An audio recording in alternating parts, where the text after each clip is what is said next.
తెలుగులో stock market technical analysis ఛానల్కు స్వాగతం.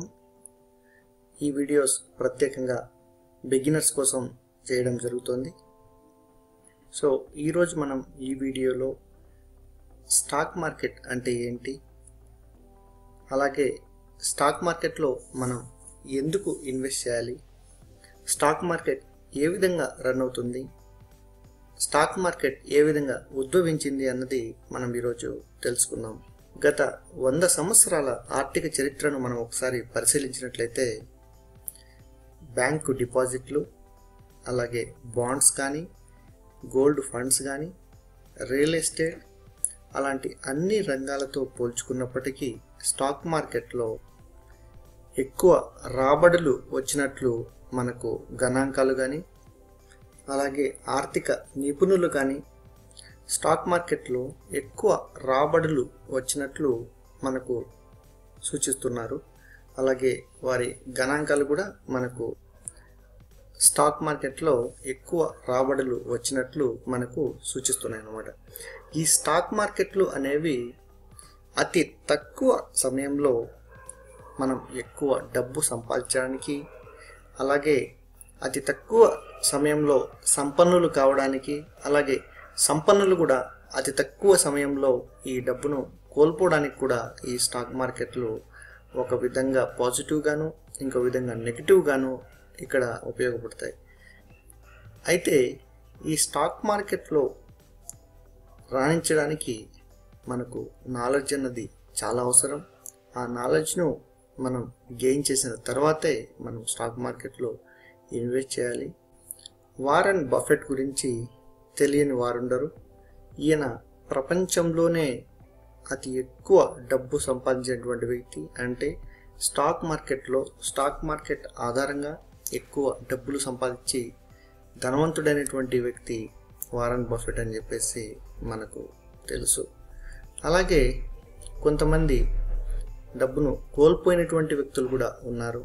ఇక్కడ మనము ఈయన చూసినట్లయితే ఈయన ఆల్మోస్ట్ $3.6 బిలియన్ ఒక్క రోజులో ఈయన స్టాక్ మార్కెట్లో పోగొట్టుకున్నాడు అనమాట.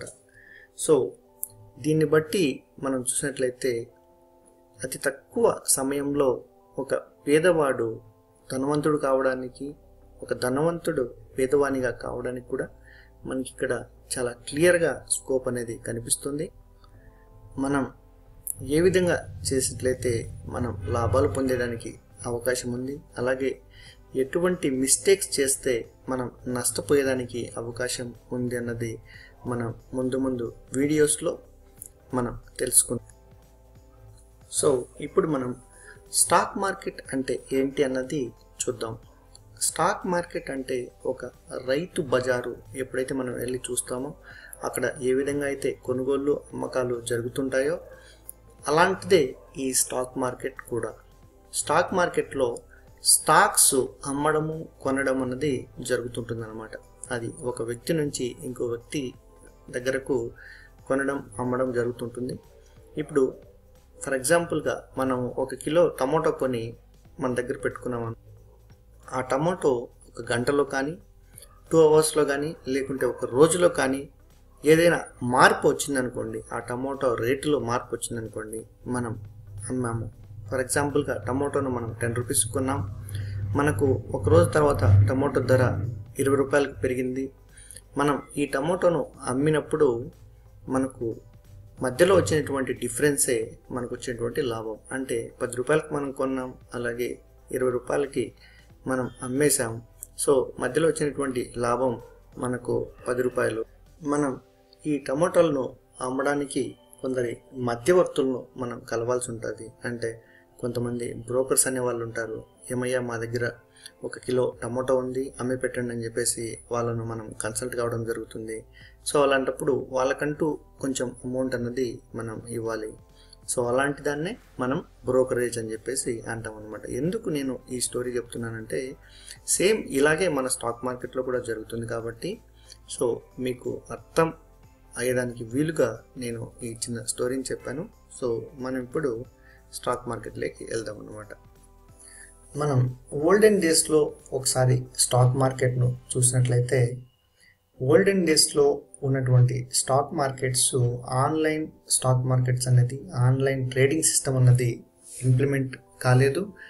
1950s కన్నా ముందు ఇండియాలో చూసినట్లయితే ఆల్మోస్ట్ 1990 తర్వాత మాత్రమే మనకు ఇక్కడ ఆన్లైన్ ట్రేడింగ్ అన్నది రావడం జరిగింది. అంతకు ముందంతా కూడా ఈ స్టాక్స్ కొన్నటువంటి వాళ్ళు ఒక ప్లేస్కి వెళ్ళేసి ఆ ప్లేస్లో ఎక్స్చేంజ్ చేసుకోవడం అనేది జరుగుతుందన్నమాట. సో ఆ ఎక్స్చేంజ్ చేసుకున్నప్పుడు మనకు డబ్బులు కూడా ఇమీడియట్గా రావు. ఒక్కోసారి వాళ్ళు చెక్స్ రూపంలో ఇస్తారు. చాలాసార్లు మనకు మోసపోయేదానికి కూడా స్కోప్ ఉందన్నమాట. సో ఒక కంపెనీలో మనం స్టాక్స్ కొన్నాం అనుకోండి, వాళ్ళు ఒక్కో స్టాక్కు ఒక పేపర్ అన్నది ఇచ్చారు. ఈ పేపర్ తీసుకో అయ్యా, నువ్వు ఈ పేపర్ తీసుకుంటే ఈ ఒక్క పేపర్ కూడా మీకు ఒక్కొక్క స్టాక్తో సమానము అని చెప్పేసి మనకు పేపర్స్ ఇచ్చారనుకోండి. తిరిగి మనం అమ్మాలనుకున్నప్పుడు, మనకి ఎప్పుడైతే డబ్బులు కావాలనో అప్పుడు అమ్మాలనుకున్నప్పుడు దానికి ఉన్నటువంటి యథార్థ రేటు మనకు సరిగ్గా తెలియదు. దాంతోపాటు చాలామంది బ్రోకర్స్ మనకు మోసం చేసేదానికి కూడా అవకాశం ఉందన్నమాట. బ్రోకర్ అంటే మధ్యవర్తి అనమాట. మనకు ఇంకో వ్యక్తికి మన దగ్గర నుంచి కొనడానికి, వేరే వాళ్ళకి అమ్మడానికి తోడ్పడేటువంటి వ్యక్తి మనము బ్రోకర్ అని చెప్పేసి అంటాం అనమాట. సో అలాంటి రోజుల్లో ఎక్కువగా ఈ గ్యాంబ్లింగ్ కానీ, లేకుంటే మోసం చేయడం కానీ అలాంటిది చాలా ఎక్కువ జరిగేది అనమాట. ఎందుకంటే అందరికి కూడా ఒకే రేటు తెలియకపోవడం వలన కొందరు వ్యక్తులు ఎప్పుడైతే డబ్బులు కావాలనుకుంటామో అప్పుడు వీటిని అమ్మ చూపినప్పుడు బ్రోకర్లు వాళ్ళను మోసగించడం, తక్కువ ధరకు కొనుక్కోవడం, వాళ్ళు ఎక్కువ ధరకు అమ్ముకోవడం, వాళ్ళు లాభపడడం, ఇలాంటివి చాలా జరుగుతూ ఉండేవి అన్నమాట. అలాగే మనం ఇప్పుడు ఇండియన్ స్టాక్ మార్కెట్ గురించి తెలుసుకుందాం. మన ఇండియన్ స్టాక్ మార్కెట్ గురించి తెలుసుకోవాలంటే మనకు అతి పురాతనమైనటువంటి stock exchange Bombay stock exchange అనమాట. ఈ బాంబే స్టాక్ ఎక్స్చేంజ్ ఆల్మోస్ట్ 1875లో, అంటే 1875వ సంవత్సరంలో ముంబై దలాల్ స్ట్రీట్లో ఈ బాంబే స్టాక్ ఎక్స్చేంజ్ను పెట్టడం జరిగింది.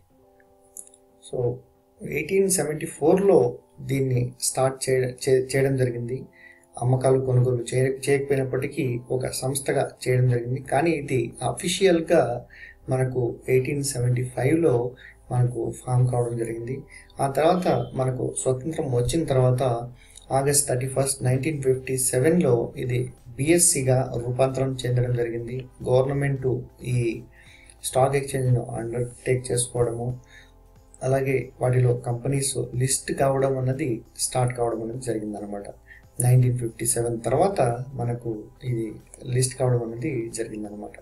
సో ఇంతవరకు మనం చూసినట్లయితే అప్ టు 2017 రికార్డ్స్ వరకు మనకు 5,749 కంపెనీలు మనకు బాంబే స్టాక్ ఎక్స్చేంజ్లో లిస్టు కావడం అనేది జరిగిందనమాట. ఇవి ఎలా లిస్ట్ అవుతాయి, వీళ్ళు ఎలా అప్రోచ్ అవుతారు, అసలు కొన్ని గ్యాంబ్లింగ్ చేసేటువంటి కంపెనీస్ ఇక్కడ రిజిస్టర్ అయ్యేదానికి స్కోప్ ఉందా, అలాగే వీళ్ళు ఏదైనా సరే గ్యాంబ్లింగ్ చేస్తే ఏదైనా కంపెనీ వాళ్ళకు ఎటువంటి శిక్షలు ఉంటాయి, మనం మోసపోతే ఎవరిని మనం అప్రోచ్ కావాలి, ఇలాంటివన్నీ విషయాలు కూడా మనం తెలుసుకుందాం.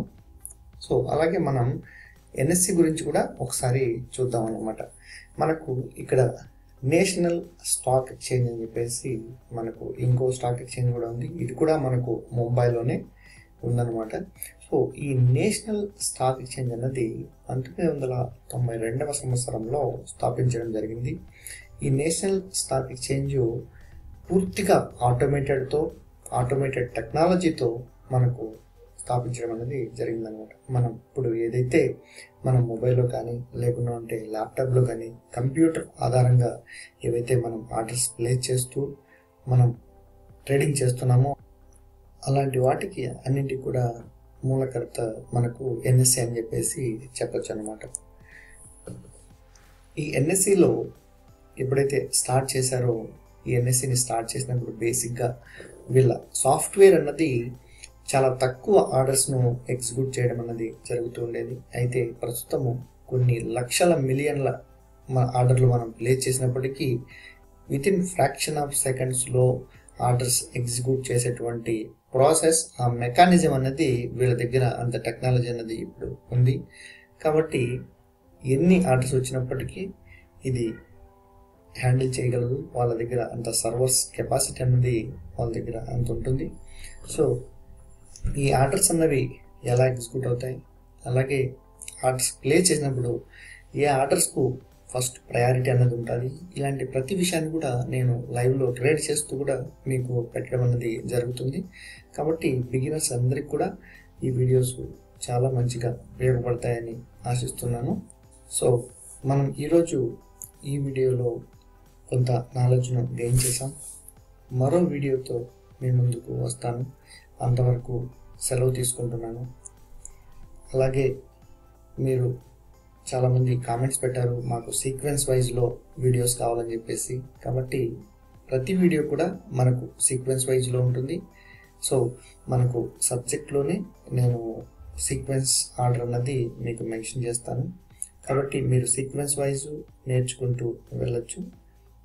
అలాగే ఎవరైతే స్టాక్ మార్కెట్ నాలెడ్జ్ నేర్చుకోవాలని చెప్పేసి అనుకుంటారో అలాంటి మిత్రులకు మన వీడియోస్ను షేర్ చేయండి. ఇంకా యుఎస్ అలాగే ఇతర కంట్రీస్ నుంచి ఎవరైతే మీరు నన్ను కాంటాక్ట్ చేయాలనుకుంటారో అలాంటి వాళ్ళందరూ కూడా నాకు స్కైప్ ఐడీస్ పంపించండి. స్కైప్ ఐడీస్ పంపించినట్లయితే నేను కాల్ చేయడానికి వీలవుతుంది. Thank you all for watching this video.